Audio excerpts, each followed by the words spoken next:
Story 1: The Barrow Woman. Call it sleep paralysis. I don't care. At this point, I'm used to people throwing explanations and diagnoses at me. Everybody wants to be the one to make sense of what I am saying. I can tell you now it does not make sense.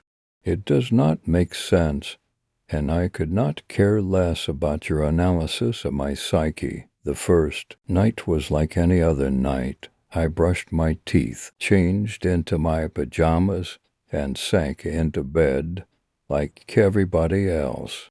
Although I live in a town, there is seldom any sound from outside between 6:00 in the evening and 8:00 in the morning. The most you're likely to get is the wind singing through the trees or the low hum of engines from far-off cars. As you can imagine, THIS made the transition from conscious thought to dream rather seamless.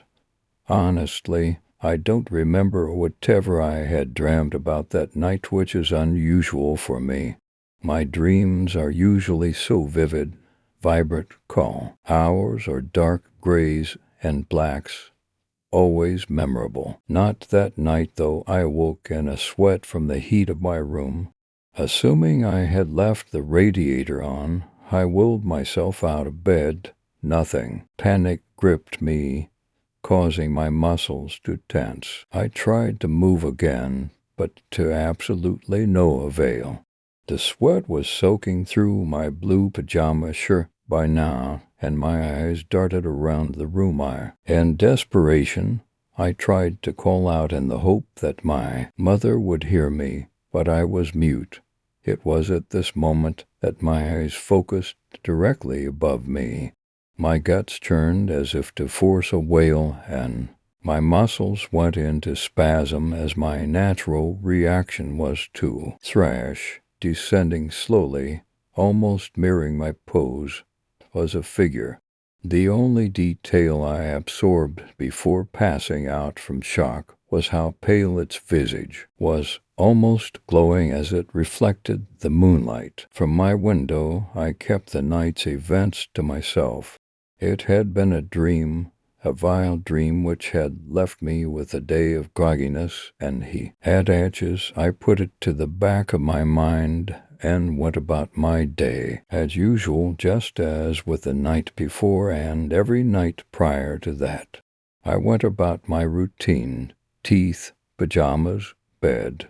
As usual, I drifted awa. Why with incident? Then the sweat. I woke up drenched, head to toe, the sheets stuck to my legs and my hair clinging to my scalp.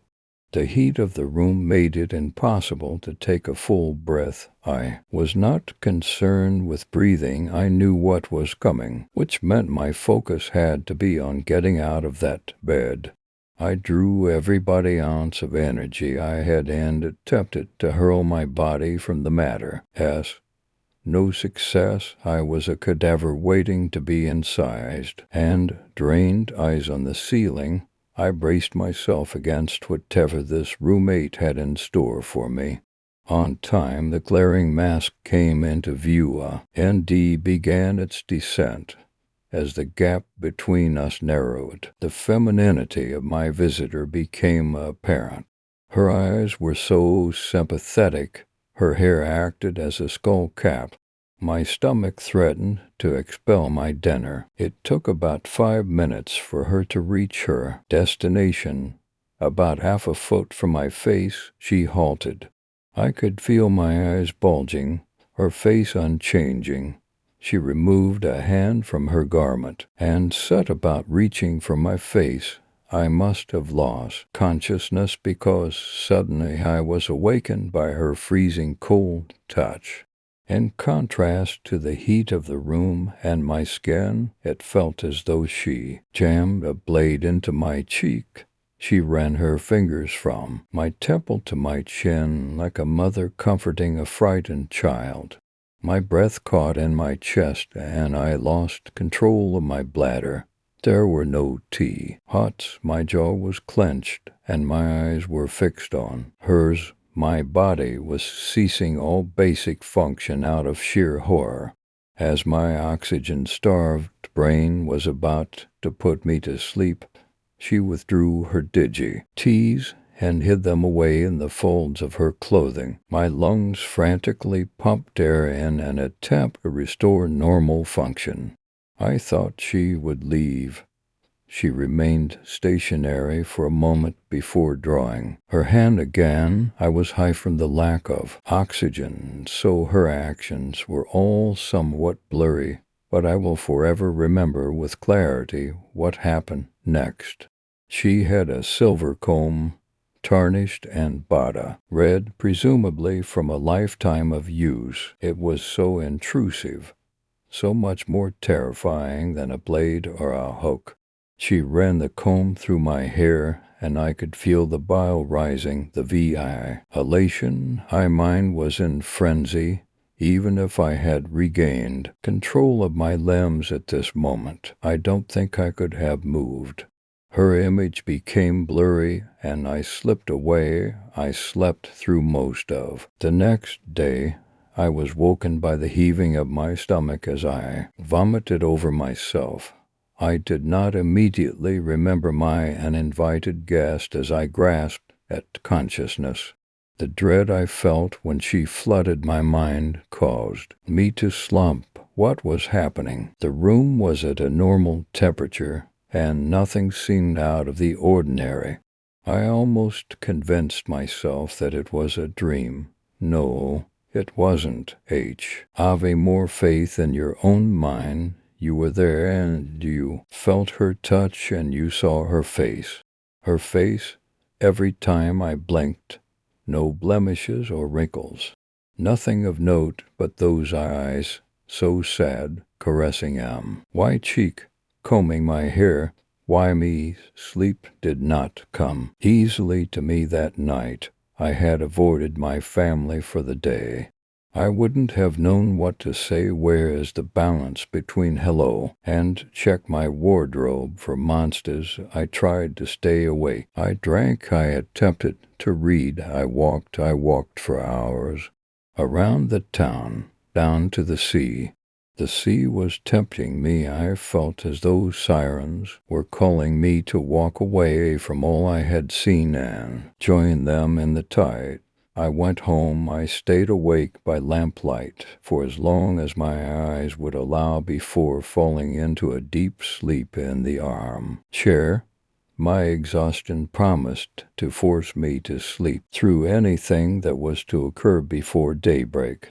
I dreamt that night I saw my family at breakfast. It was probably the most uneventful dream of my life. No extreme colors of darkness. We were all together, eating pastries and drinking juice. A pleasant dream that I was sure to relive the next morning. When I was woken, I felt relief. It was bright. I had made it through the night. I remained in the chair dozing for a while, regretting my decision to sleep downstairs. I eventually decided to relocate to my bedroom where I would be met by clean linens and a more comfortable rest. Before breakfast, before I could move, I realized how hot the room was. I was frozen. I shot my eyes around the room, only to discover that I had mistaken the light from the lamp for dawn. I didn't have to wait for her this time. She was there, crotched my legs, her whole being in heaves of sorrow, silent convulsions of absolute dismay. This was the most awake my mind had been, the most present she had been. I did not attempt to throw myself from the chair. I watched her as she rose and leaned over me as she had the night before. She kept her face half a foot from mine. She continued to silently sob and stare into my eyes. Why was she so distressed?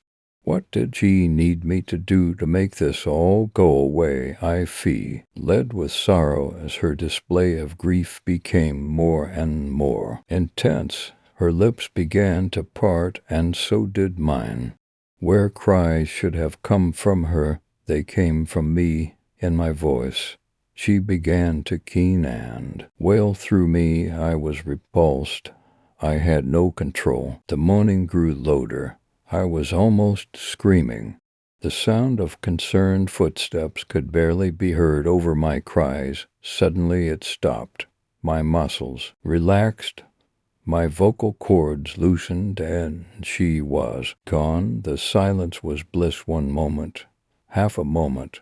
The running footsteps from upstairs ended with a yelp and a series of thuds. I ran to the hallway to find my mother at the foot of the stairs. Broken and silent, I was frozen. Story 2. The Vegas illusion.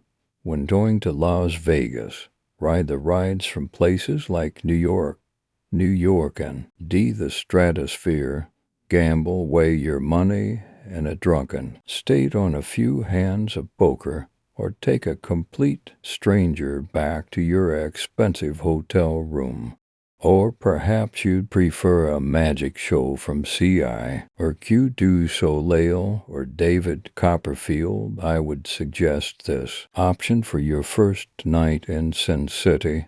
Real magic is to be found in Vegas, but not on the Strip. Oh no. For a true experience that will make you believe in the realm of magic, you must seek out master illusionist Mephisto Centurion. To see his astounding performance, drive off the Las Vegas Strip past the airport and keep going until you reach dessert. Be sure you make this journey after midnight, for Mephisto's act is only to entertain the nightlife.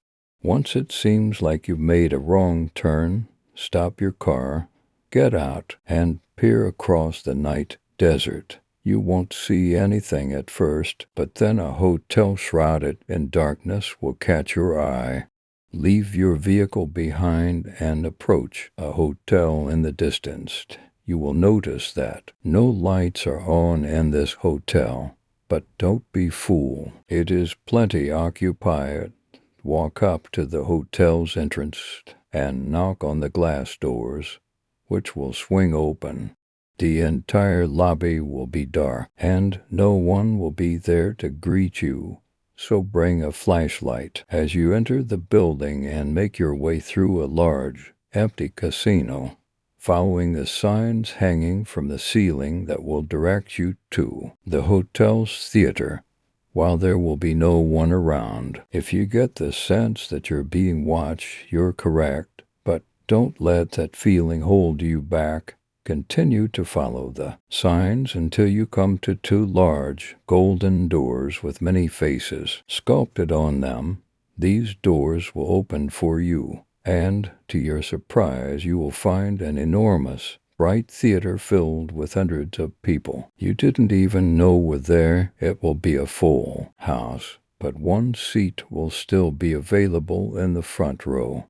Take it, it's yours. Once you are seated, the lights will dim, the curtains will open, and the great Mephisto Centurion will appear in a flash of light on stage, dressed entirely in black with a cape, top hat, and a long black beard and mustache. He will have a wide variety of tricks up his sleeve that will astonish you, so try not to blink. The beginning part of his act typically consists of card tricks, like making a card float in the air right out of the deck, or making the card appear on the other side of the room. Something even more mind-boggling is when he takes a real sword and impales himself right through the stomach. This special trick isn't even performed inside a box. It looks like the sword is actually going through his body, and he'll pull it straight out and be just fine. He can also make real animals and automobiles disappear and reappear at his command. His talents are endless. Fire will accompany many of his acts, and you will find yourself cheering and applauding with amazement.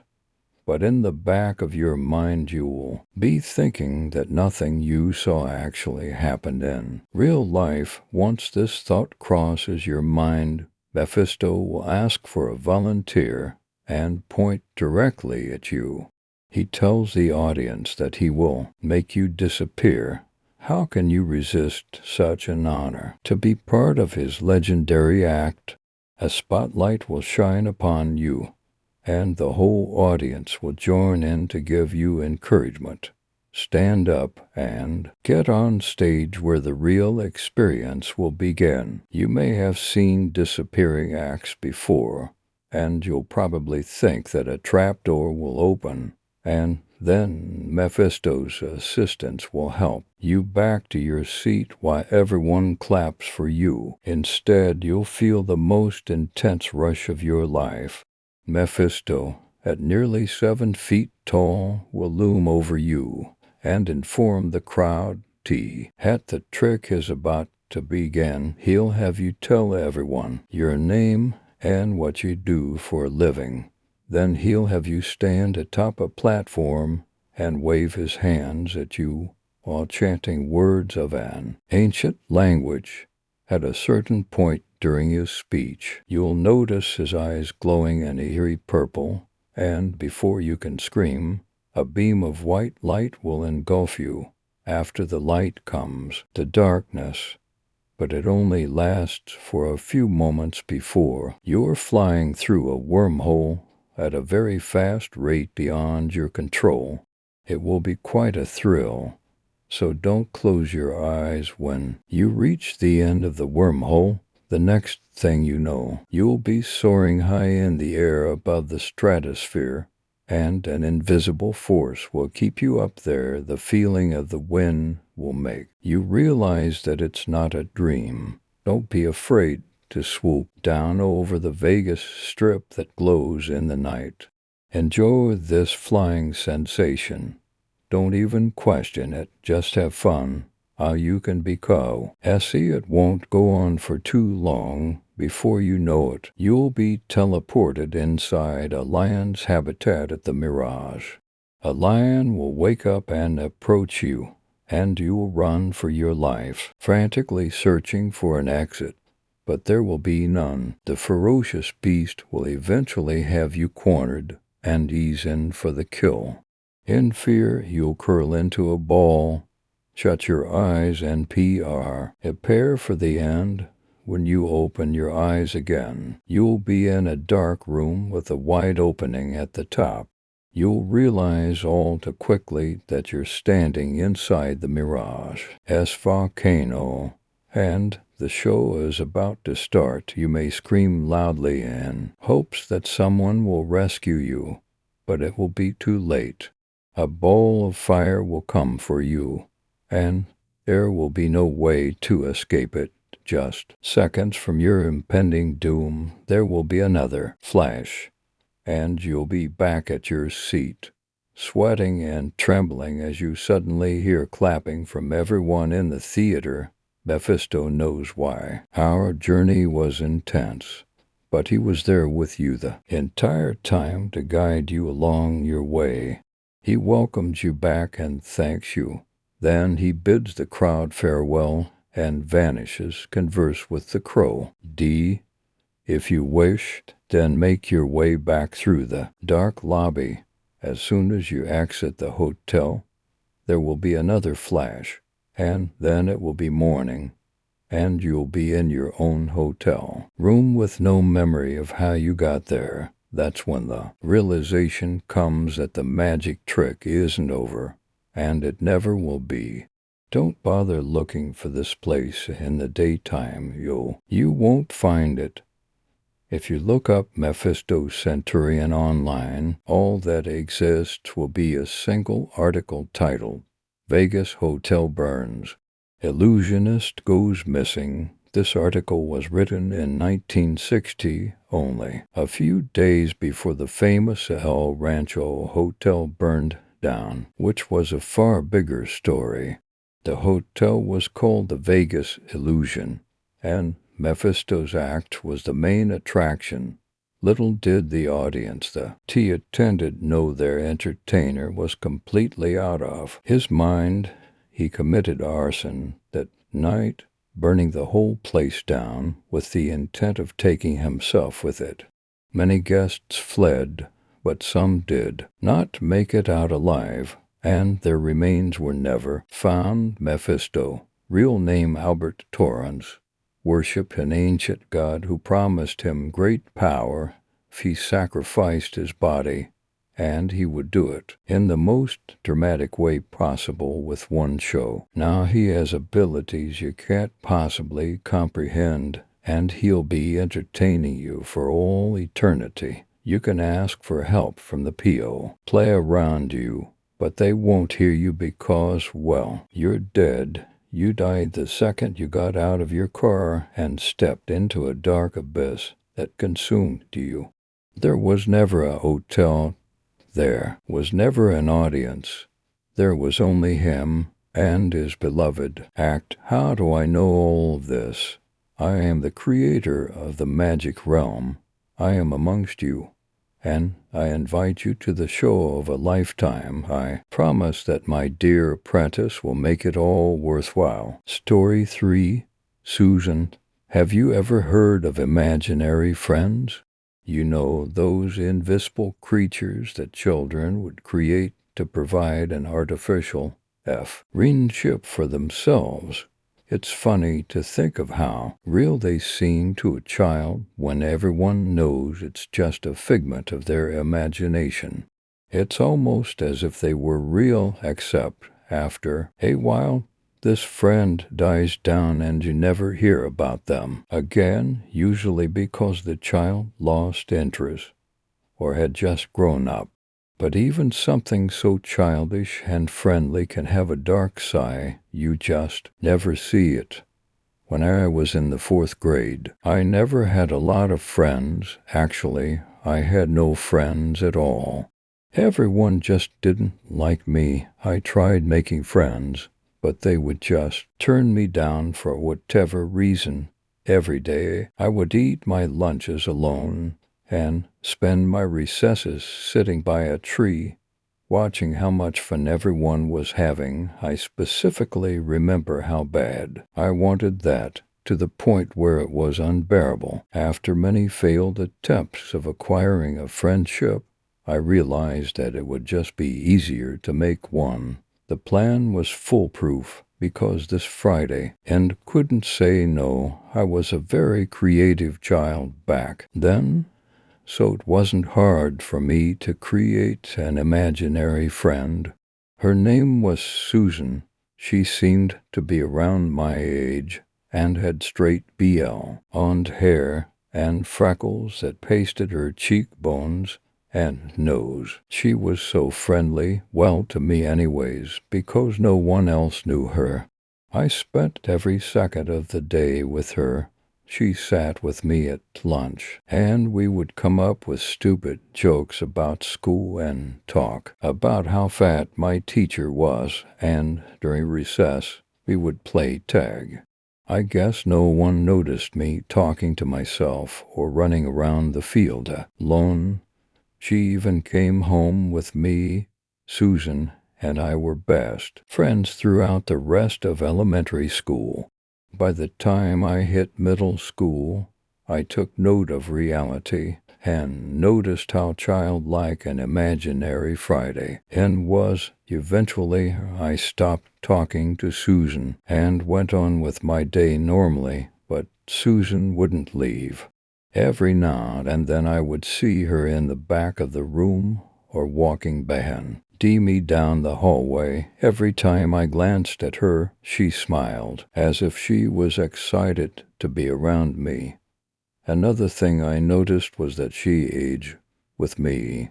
Susan didn't remain as the 9-year-old she started out as. She grew up just like me. I came to the conclusion that I couldn't get rid of Susan because she wasn't an imaginary friend anymore. She was a figure that silently followed me, who I had absolutely no control of. I didn't mind, because she wasn't getting in the way of anything at the time. She managed to stay with me when I began high school.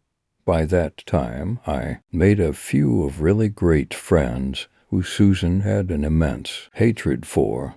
I would hear her mock them and give negative input to anything they said. She didn't like the fact that I'm friends with someone. Besides her, she didn't hate me for it, though she didn't even hate me for ignoring her for the past few years and continued treating me as if I was her best friend, which, apparently, I was. Susan started to become more sinister and vile. It seemed as though she hated everything besides me, which had its consequences. I remember one time I was asking my mom a question while she was on the phone. She was cooking something on the stove and had her back to me, while I was sitting at the kitchen island directly behind her. I called her name about 3 times before Susan hit her. I remember the amount of shock I felt at that moment. How did Susan hit her? This whole time I believe that I had somehow gone a bit crazy and couldn't get rid of a childhood aberration, but it seems as though Susan took on her own physical characteristics. My mom turned around a bit angry at me and asked why I had hit her. I couldn't say it was Susan. I was 14 years old. She'd think that I'm crazy, so I just told her that I was sorry, but I'd forgotten what I was going to ask. I was still overcome by what had just happened. I had trouble sleeping that night. I didn't know whether or not Susan was an actual being. She has a mind of her own and could physically interact with everything, but no one sees her. Could they possibly just be ignoring a real person? No, it's impossible. I made her. She never existed. Before the 4th grade, soon after that, things started to get worse. She started to trip and push over people she didn't necessarily like. He even hit a few of my friends for making friendly insults towards me. I started to become somewhat fearful towards her and a bit uneasy when I hung out with my friends. This continued up until I was in my sophomore year for college. I was hanging out with my friend Morgan at her apartment one night. I was there because we were working on a project together, but we waited up until the last minute to complete it, so we had to get it done within the next 2 days.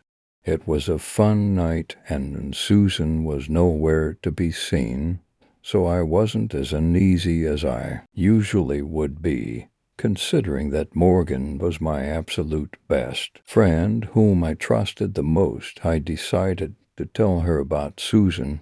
It was kinda awkward telling her, because I've never told anyone before. And she wore this skeptical look on her face while I spoke. "What are you, insane or something?" she chuckled. I started to feel a little restless. "I'm not insane." She's real. These things actually happened. You have to believe me. I preached for myself. "Look, whatever you're saying, I don't want to get into it. There's no way an imaginary friend can come to life. This isn't an R.L. Stein book. You need to get a grip of yourself," she said. I couldn't help but feel left down. My own best friend didn't believe me. When I know what I was saying was true, I left soon off. That Susan was still nowhere to be found, so I started to consider that I might actually be crazy. The next morning, I was awoken by 3 forceful knocks on the door. I wiped my eyes as I went to open the door. When I answered it, I was able to make out 2 policemen through my foggy vision. They told me that I was being taken in for questioning and led me to the back of the police car. I had no idea what I was being questioned for, and I figure it was just for a stolen item or something of that matter. I was horribly wrong. They told me that Morgan was killed last night. Apparently her roommate fool and her blooded corpse upon coming home later that night. According to a few witnesses, I was the only one who was with her before that. I tried telling them about how I left and that I couldn't possibly be the one who killed her, considering that she was my best friend. They pointed out that the only trace of another person was me, so it couldn't have been anyone else I knew. Deep down in my gut, I knew it was Susan. I found myself in prison for life afterwards. I saw Susan for the first time in a while after that, and I knew I couldn't ignore her anymore. "What are you?" I asked. She chuckled, and a big grin stretched across her face. "I'm you," she answered. I never spoke to her again after that, but she still remained by my side, even in prison. I tried convincing the guards that it was Susan, but they'd shrug it off. Soon they started giving me pills to cope with my insanity. I know I'm not insane. Susan exists, and she killed Morgan. Wasn't me. You have to believe me. It was Susan. She's real. She's not an imaginary friend. She's real, she's real, she's real. I know she is. She has be. You believe me, right, Don? I've told you everything, so you have to believe me. You have to. I need to get out of here. I can't take it anymore. I don't know how I'll escape. I might have to kill a few guards. I can't, though, but Susan can. Story 4.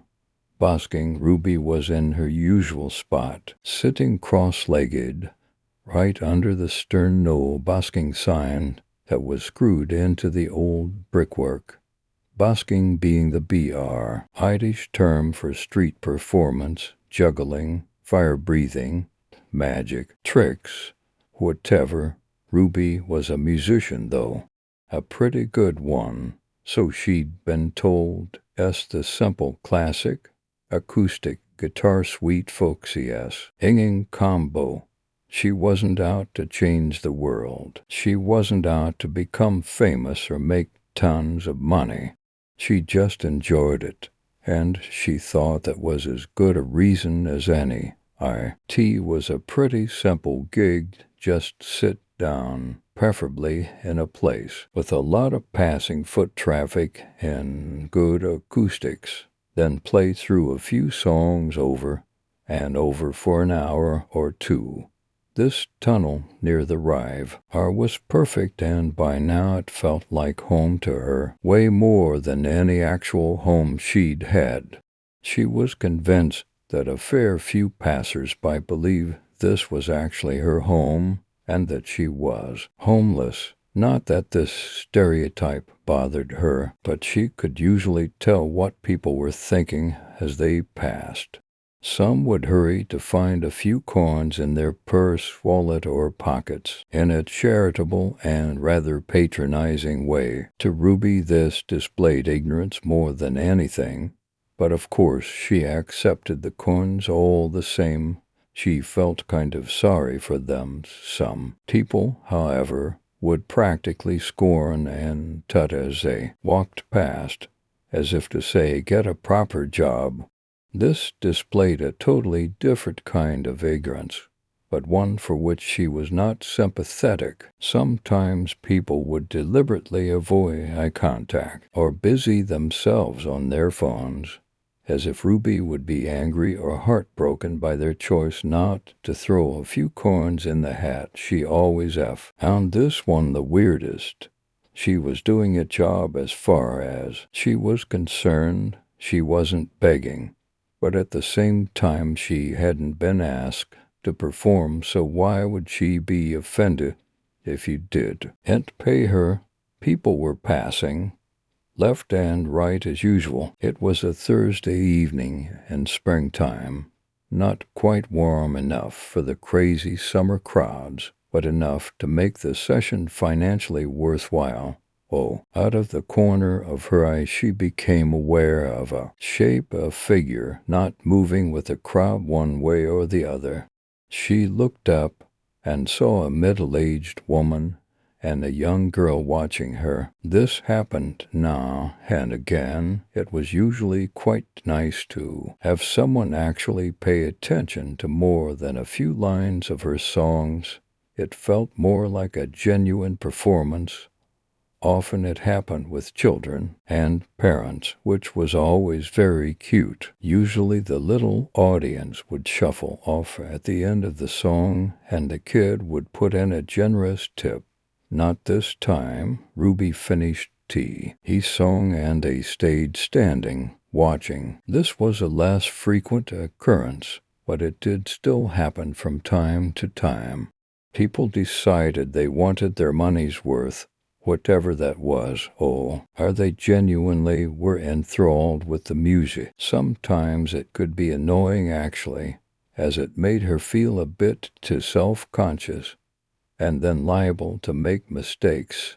There had also been times when Ruby had been made uncomfortable by people standing and watching because she'd suspected them to be muggers or worse.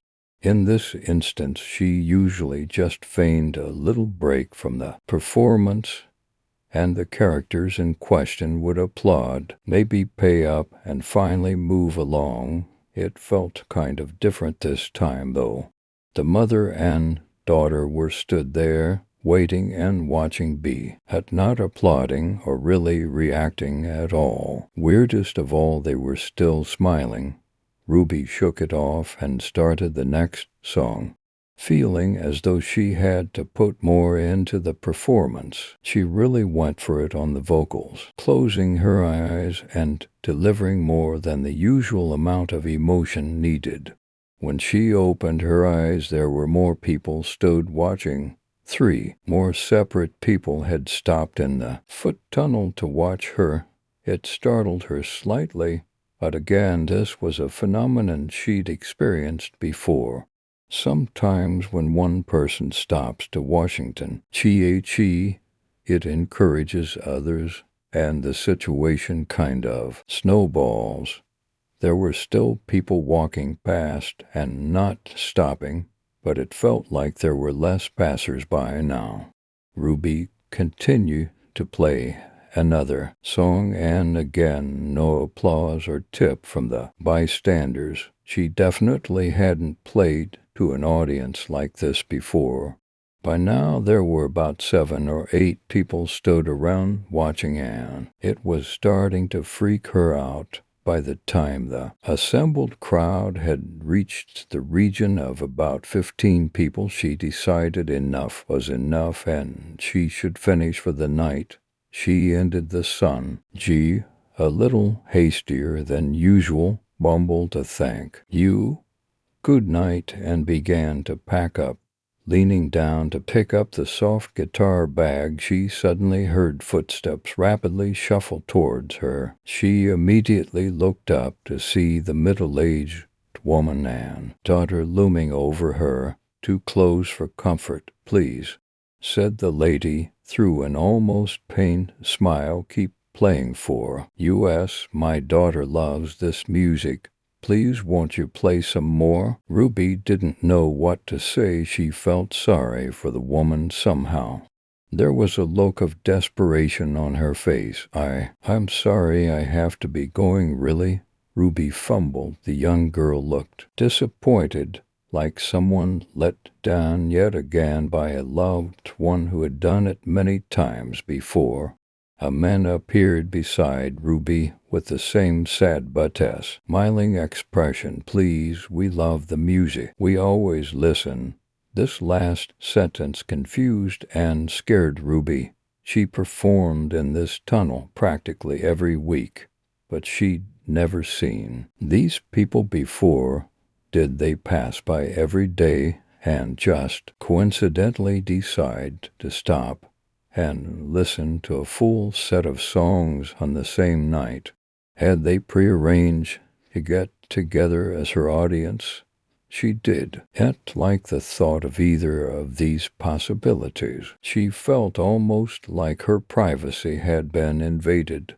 Busking gave her anonymity despite being out in public. This was all very weird, I suppose. I could do one more perhaps, she offered, supposing she could get the hell out of there after one last number. The expressions on the audience's faces seemed to relax at this, and the members of the gathered crowd who had come forward stayed where they were, expectantly. Ruby nervously started another song, a particularly shrill and melodic one, a song which she only occasionally played, as it was pretty old, and the average tourist didn't really know it. The crowd seemed to move inwards, making her feel crowded and yet more uncomfortable. She couldn't really see the rest of the tunnel anymore, but it seemed as though there were no more people walking through it. She played through the song, attempting to avoid eye contact with anyone. Instead, she looked down at their feet and clothes, and for the first time she noticed their clothes looked very old. Not shabby and worn out, but old-fashioned, out of date.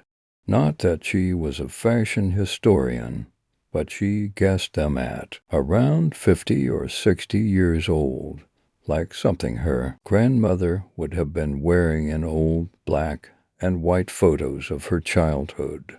She gazed up and saw the people were blissfully staring into see each other's eyes or swaying slightly to the song, some with their eyes closed, some hugging each other. A melancholy satisfaction washed over Ruby. She drew the song to a close tenderly, and the middle-aged woman smiled. The young girl let out a small sigh and said, "Thank you, dear, that was beautiful." A well-dressed couple walked along the riverside. They'd been out somewhere and, feeling a little tipsy, had fancied a stroll before. Finding a taxi home, they heard music as they approached the foot tunnel. "Can you hear that?" said the woman, smiling. "Yeah, there's a few buskers along here usually," the man replied. After a pause, he said, "You know, about 30 people died in this tunnel during the war. They were sheltering here during an air raid. They entered the tunnel and saw a young lady sitting on her own, playing a tune on a guitar, eyes closed and blissfully unaware of the emptiness around her. My grandfather's whole family got killed here," the man continued, sneering down at the busker as they walked past. "When I think about how hard those people had it back then, it makes me sick to see people like her." Story 5. Among the trees. For several nights I have seen a man vanish into the woods behind my home, a man that I do not recognize. It started 3 nights ago. I thought nothing of it at first. Perhaps he was a homeless man living in some clearing in the woods, or possibly a drug addict looking for a secluded place to practice his sickness.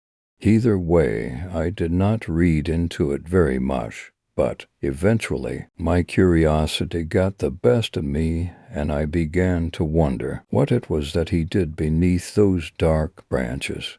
He appeared every night at exactly 9 o'clock in my backyard, walking toward the edge of the woods. I would watch from my bedroom window as he stood there for a moment and then proceed into the dark canopy. He walked slowly and with conviction, walking to a destination completely unknown to me. Eventually I would lose sight of him among the black trunks of the pines, and my interest would make my mind race. Where was he going? What was he doing? The answers to these questions would, unfortunately, be revealed to me. Another queer facet about the man's nightly journeys was that I never once saw him emerge from the forest in the morning At first I thought that he merely left while I was asleep, but I once woke up earlier than usual to test this thought. Even then, I did not see him come forth from the woods. This intrigued me greatly, and I soon found myself wanting to follow the man, to know where it was that he went each night. The following evening, I decided to follow him from a distance. I slept during the day so that I may have the energy to complete my excursion, and woke up around 6. As with every other night, the men appeared in my backyard at 9, walking towards the woods. Once I saw him, I got dressed and set off after him.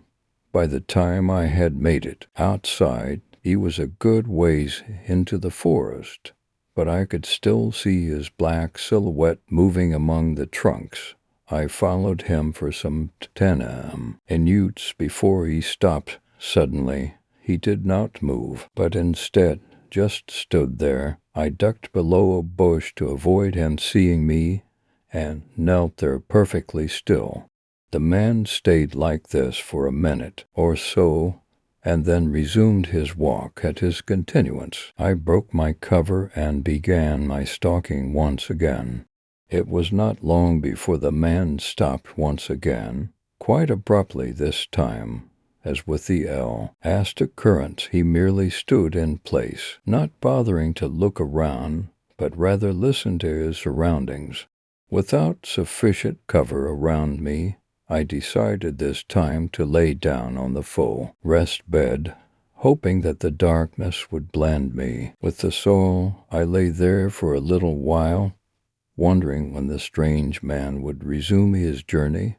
When I heard a crack from behind me, I started slightly and then looked to see what had produced the disturbance. Seeing nothing, I looked forward again, but the man was gone. Somehow he had slipped from my sight while I was not looking. I thought that he must have snuck away as soon as he heard the noise that broke the nightly silence.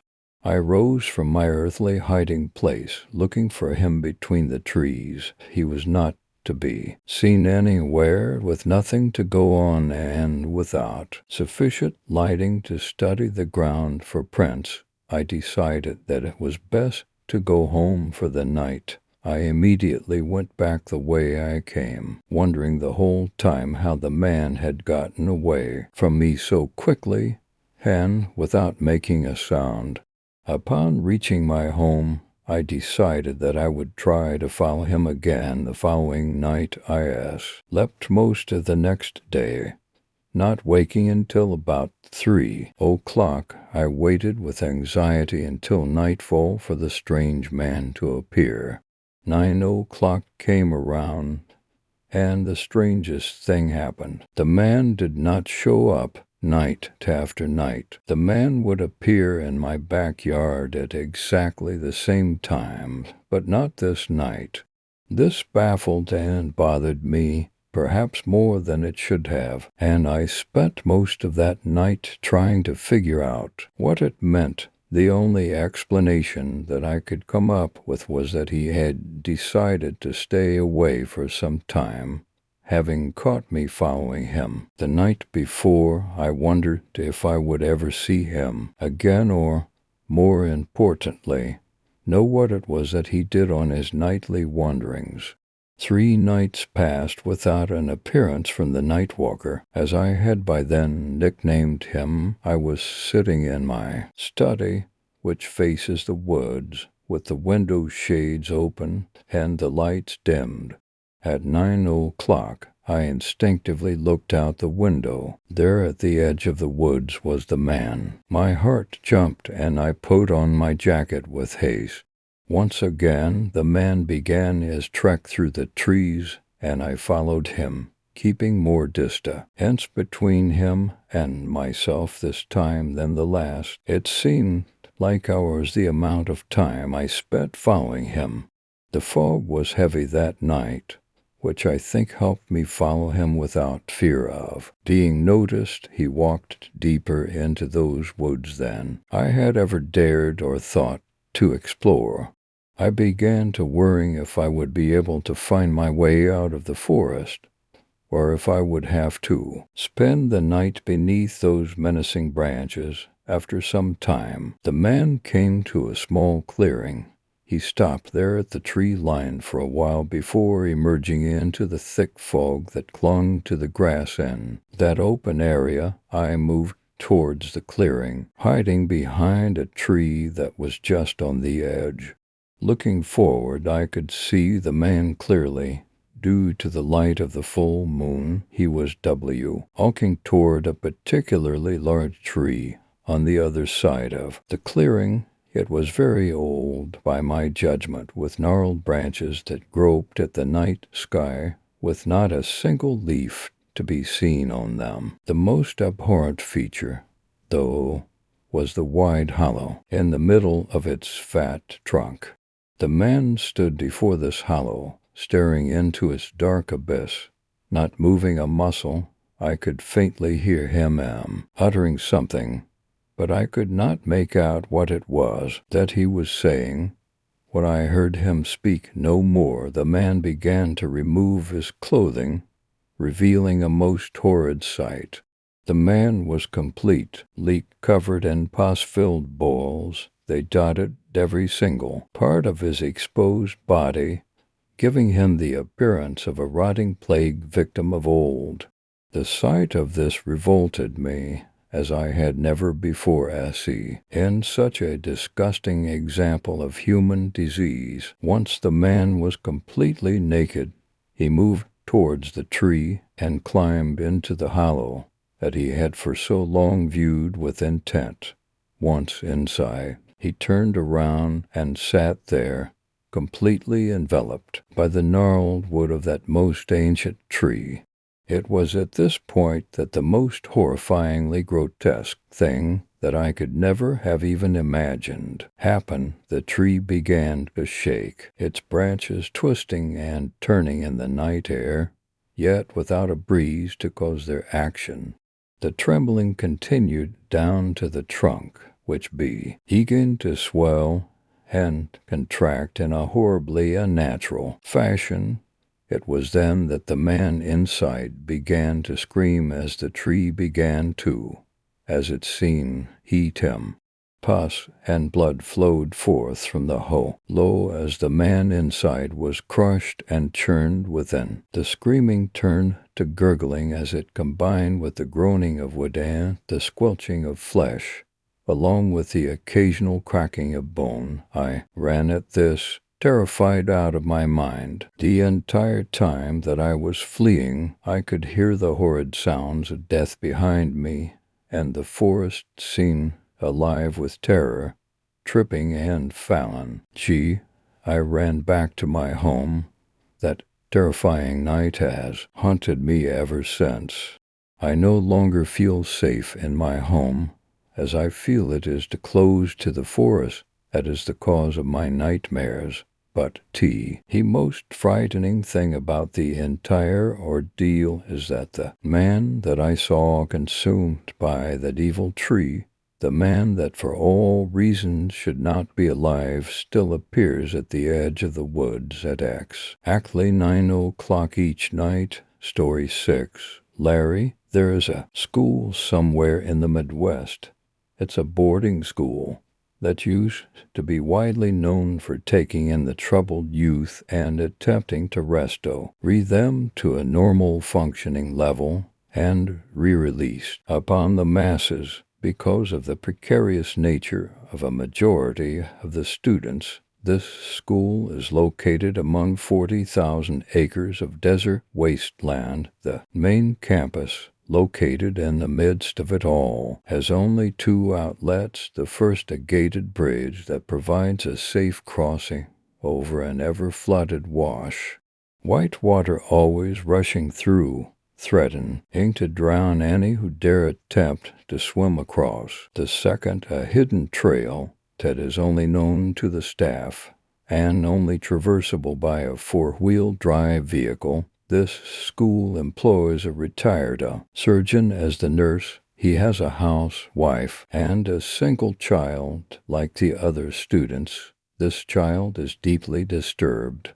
Nobody knows exactly what is going on in his head, and his mannerisms have a unique tendency to unnerve anybody he may be near. He doesn't say much, just sits and watches, as if he is plotting something. Nobody goes out of their way to speak to him. Aside from his obvious social ineptitude, he's seen normal. In his free time, this child retreats to his father's office, where the surgeon tutors his son in the mechanics of suturing on dead animals that are found in the desert surrounding the school. Before too long, his son has mastered the art and moves on to study anatomy. He also excelled in his other studies, the ones operated by school officials. After the first year of the surgeon's employment, small animals started to disappear around the campus. At first, nobody noticed. After all, there were far too many lizards, snakes, squirrels, and gophers littering the grounds. However, once people's pets started to go missing, complaints started piling up. A cat here, small dog over there. There were numerous students that were suspect of the animals' disappearances. After all, some of them had been accused of violent actions against both people and animals.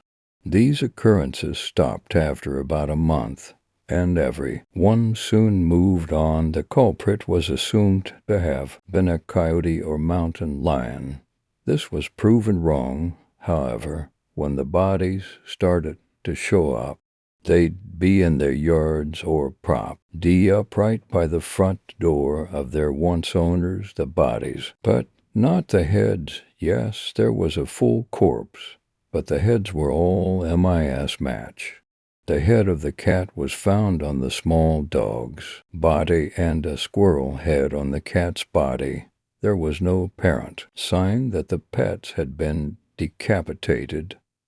Upon closer inspection, it was found that the heads had been perfectly attached with surgical grade suture. Even the veins, tendons, and ligaments of the body were seamlessly attached to the new head. There was only one person on campus known to have this kind of skill, the surgeon. He was denounced of his nursing duties and brought into the main office for questioning. The administration found nothing that linked him to the animal murders and head mixing, besides the obvious surgical background. In any case, to ease the minds of faculty and students, he was asked to leave. But because of his social hardships, his son was allowed to stay to continue his education. The disappearances of animals and their head switching stopped. The surgeon's son seemed to come out of his shell a little, and it was learned that his name was Larry.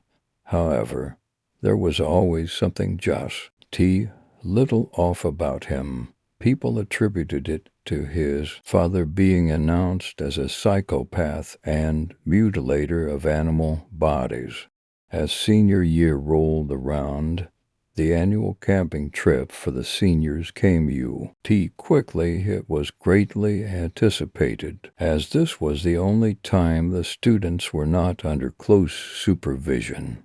The class was a small one, consisting of only 10 students, Larry being on. Of them, there was an offshoot of the wash that was almost continuously dry, located about a mile from central campus and surrounded by trails that lead to numerous tunnels that delve deep into the maze as that loomed over the running wash. The first night went off without a hitch. Ghost stories were exchanged around a raging fire before each student departed in their own time to their individual tents.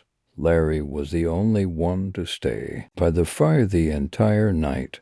He had elected himself to keep watch over to make sure no embers were lifted from the dying fire and into the dry desert. A shovel, bucket of water, and backpack of camping supplies rested next to him in case anything got out of hand. The students all rose with the sun the next day and spent the whole day exploring the caves and caverns that surrounded their campsite. That night, everything seemed to be going along as it had the night before.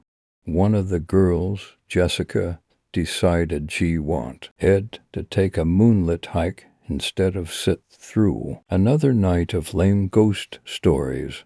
Her boyfriend, Tyler, went along with her, not wanting her to be in the desert by herself. The other students once again slowly left the fire for their tents, and once again Larry was left to tend to the fire. A loud hiss was erupted from the fire as the bucket of water was poured onto it. Quick woke everyone in the camping area. They all ran out of their tents, hoping to see that nothing was amiss, and that Larry had just gotten sick of watching the embers burn. But by the dim light of the moon, it was slowly realized that both Larry and the shovel were missing, and Tyler and Jessica had not returned from their walk. The other students were sent into a frenzy, fearing the worst for their friends, and decided to split up and search the trails in the direction they'd seen Tyler and Jessica head off in earlier at night. After entering one of the tunnels, one of the group's students stumbled into a cave with a particularly wide opening, and a fuzzy outline of something hanging from the ceiling could be slightly made out. The group approached the hanging object, and it slowly split into two forms. As they got closer, they could make out the forms as human, and the worst was realized. The two forms were Tyler and Jennifer. However, there was something horribly wrong with their corpses. Tyler's head was on Jennifer's body, and Jennifer's head on Tyler's body. The necks were crudely cut, with serrations in the flesh and jagged edges that did not properly match up. It was evident that it had taken a number of hits with a blunt object to completely sever the heads from the bodies. Once the bodies were removed and inspected, it became clear they were attached by surgical-grade suture. The veins, tendons, and ligaments were all seamlessly attached, in exactly the same manner as the animals a few years earlier. A huge search was continued for Larry, now not only because he had gone missing, but also because he was the new suspect for the animal mutilations and the new mutilations of two students. After 2 weeks and no trace of Larry, the school was officially shut down. The students were transferred to other schools who specialized in rehabilitation of troubled students such as this one, and the staff all found new careers in new states. The campus was completely deserted. For 25 years after this time, the school was reopened. Only this time, it was for students who wished to prepare for college, along with a rigorous academic schedule. Each student was assigned a work crew to be on to aid in the upkeep of the campus. One of the crews was to create an irrigation system leading from the wash that had long since slowed from rushing rapids to a nice rambling stream into the campus to water the lawns. The starting point was near the old campsite where the disappearance of the two students had occurred. After digging the form of the ditch, cement was poured. The crew left the wet cement to set overnight, clearing all the tools from the area, and returned the next day. After our classes, one of the students noticed something etched into the cement and pointed it out to the rest of his crew. Scratched into the now dried cement was the name Head Mixer Larry, with a lone blood-stained shovel resting against a nearby tree. Story 7. Insatiable. There's too much choice. I can't possibly decide. People hurry past me. All sorts of people of different heights and skin tones and shapes and faces. Every single one of them seems to be in a rush, and they all seem to know where they're going.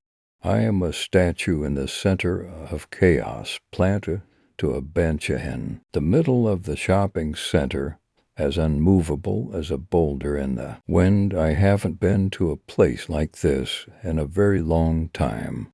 They thought I wouldn't be able to handle it, you see, but I am managing perfectly well with it all, no matter what they might get you to believe. They told me not to come here. I'm never allowed to go anywhere with too many people. You see, they don't trust me. So I thought it would be jolly funny to prove them all wrong and show them just how wonderfully I could cope. I would do my shopping, and I would behave perfectly respectfully. No funny business, not like last time. And here I am, sans funny business, in this delightful social hub where people are shopping for their loved ones, where they are meeting for lunch, and where shop assistants are checking their watches to see when their shift ends. It was all terribly exciting, watching people shop and live their lives.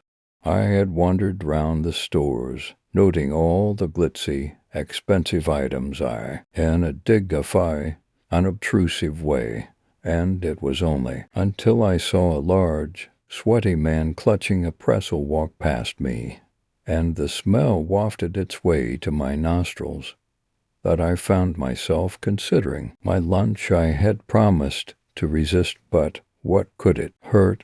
And so I took myself to the busiest part of the whole shopping center. The food court is a maze. It's something that I would have drawn 40 years ago when I imagined the future, with huge glass panels above our heads and loud music and smells of every kind attacking our noses without an invitation to do so. I mean, the smells, so many of them. I hadn't expected anything like it. Chips and pizza and garlic and fish and burgers and spices and hot dogs and popcorn. My senses were dazzled. They were battered into submission until that the aromas began to merge together and became indistinguishable from one another in one united foodie odor. I saw meat sizzling on grills, saw the pink, raw burgers darken until they were fit to eat. I saw chips hauled into fryers to be oiled alive, gently glistening as people crammed them into their mouths. I saw more popcorn than I ever thought possible whirling around inside a huge machine until it was time to be chosen. I saw raw fish sushi. They call it, apparently, being diced up and transformed into seamless shapes and exotic colors. It was all unspeakably vulgar, seeing so much food all at once, but the crowds were gobbling it up, and every restaurant was full of greasy, writhing bodies, chopping away on flesh and oil and salt. But I was not tempted. I was too dazzled. I felt accosted by choice. I left after a few minutes, seeking respite, though rest of the shopping center seems bland in comparison. There are few smells here save the secondary stench of the food court, which sticks to people's clothes. Even the plants, plastic of course, bear no smell. Nothing lives in here. I wonder if the food smells have stuck to me and give my jumper a cursory sniff. But I only smell washing powder and lavender soap. I probably smell like an old person When I was younger, I used to hate the smell of old people. They smell death and flowers and talc. Now I am one, older than everybody around me, so old you might not believe me if I gave you the number, and I find my own personal aroma rather comforting. I have decided to content myself with watching the people pass by me. It might stir my appetite into motion. A woman rushes by with 2 children. She snaps at one of them. Her arms are laden with shopping bags, and I wonder what might be inside. Toes, perhaps, but she has a face like a melted Wellington, and I decide she is not the type to be generous with her children at Christmas. P.O.R. things. She snaps at the youngest again for dawdling, and he retorts back with a profanity, lifting his middle finger up to add flourish to his response. I shift my allegiance to her, the little bug. Care? When I was a girl, I wouldn't have dreamed of speaking to my mother that way. I wonder if I might follow them.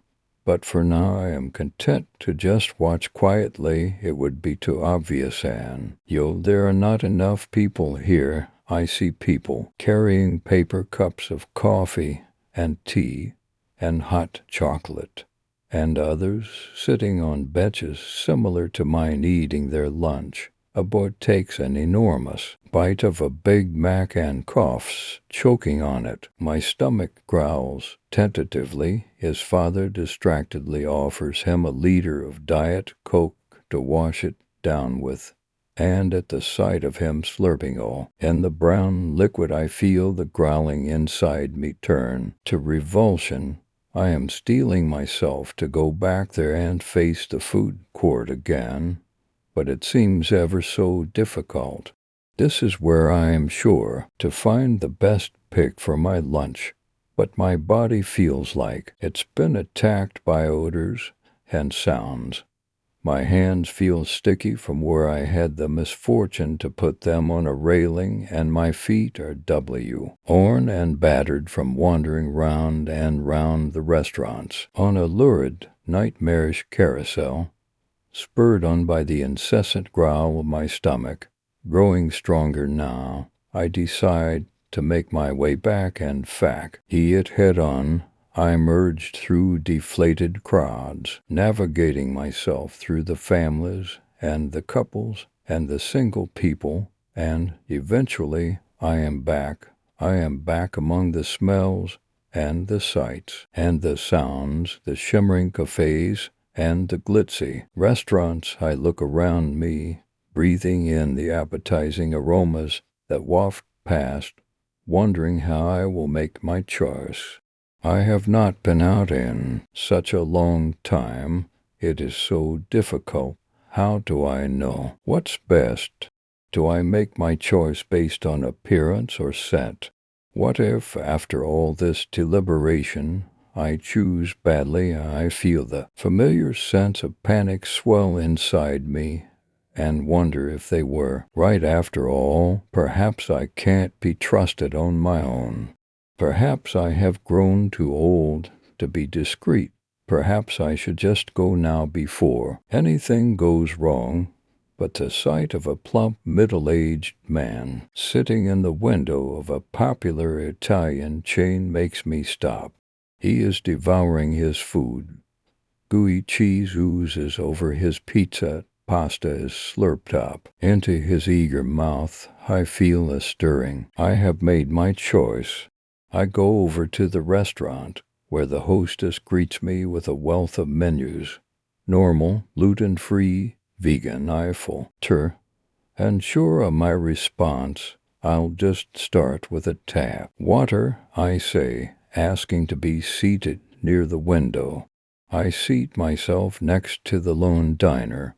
Weighing up his features, his cheeks are wonderfully rosy, his arms are round and solid. Yes, he will do nicely.